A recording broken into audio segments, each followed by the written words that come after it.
នអើយបាទតោះបាទអញ្ចឹងអេអាមរិនមិញបាទគាត់តែផ្ដួលថែម2លានបាទ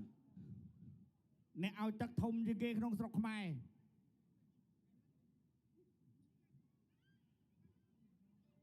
ទៅសុំថតមួយគូផាន់ណាទៅវិញ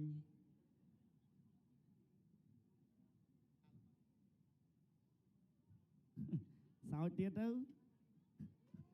ចៅក្រមត្រៀមប្រុងព្រឹបប្រកួត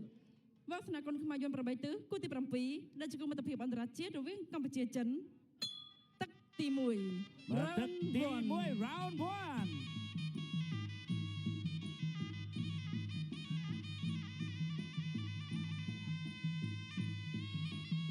គាត់មួយស្រាលធាក់មួយអាមរិនគាត់មួយអូយទាត់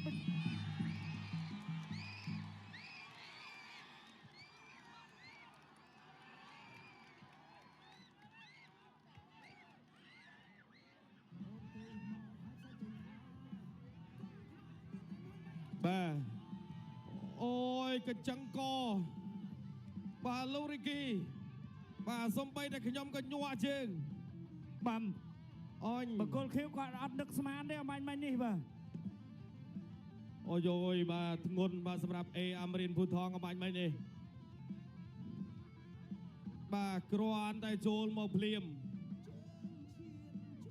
បាទដើមទឹកកម្លាំងពុងពេញនេះរូបភាពយឺតបាទមួយជើងនេះអត់ទាន់អីទេបាទធ្លាក់ឃុំមួយជើងនេះទៀតប៉ាំងភ្លឹងនេះមួយជើងនេះរៀងវេបន្តិចហោអូបាទទៅតែម្ដងបាទកន្លែងនេះបាទវាបាំងបន្តិចបាទទៅហើយបាទនេះសម្រាប់កីឡាករបាទពីបាទសាធារណរដ្ឋប្រជាមានិតចិនបាទបាញ់មិញនេះគឺបាត់លុយចូលចំស្មារបស់គាត់ទេបាទមិនមែនកញ្ចឹងកទេបាទប៉ាំងបាទដោយតាមជើងណែអាយ៉ាបាទជប់សិនបាទគាត់នៅវិលនៅឡើយទេបាទគាត់នៅវិលនៅឡើយបាទចាំមើល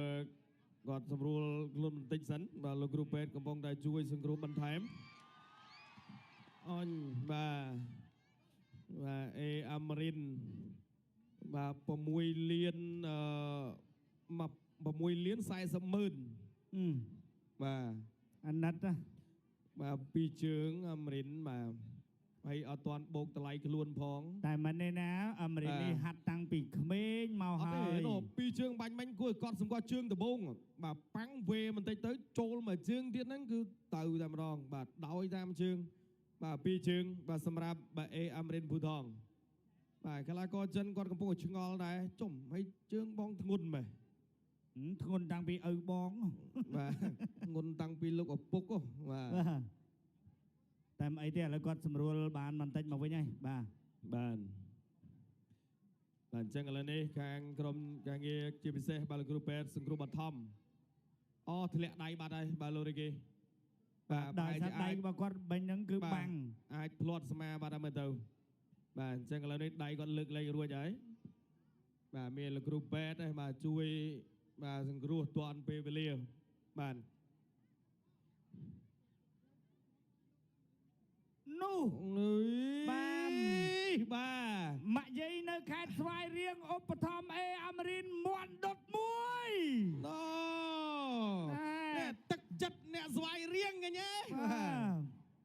បាទថែមជាអង្គាសទៀតទេបងបាទអាហ្នឹងរបស់យើងអូខេអាមរិនមាន់ទៅអាមរិនគាត់មាន់ទៅតែយើងជាក់យើងផ្សេងតាបាទតោះអរគុណច្រើនបាទអញ្ចឹងឥឡូវនេះបាទប្រកួតទុនទីជូនដល់គណៈកម្មការបច្ចេកទេសប្រកាសលទ្ធផលជាផ្លូវការចាសូមអរគុណកីឡាករបង្គោលក្រហមអេអាមរិនភូថងឆ្នះកីឡាករបង្គោលខៀវដល់បង្គោលខៀវស្លាប់ក្នុងទឹកទី1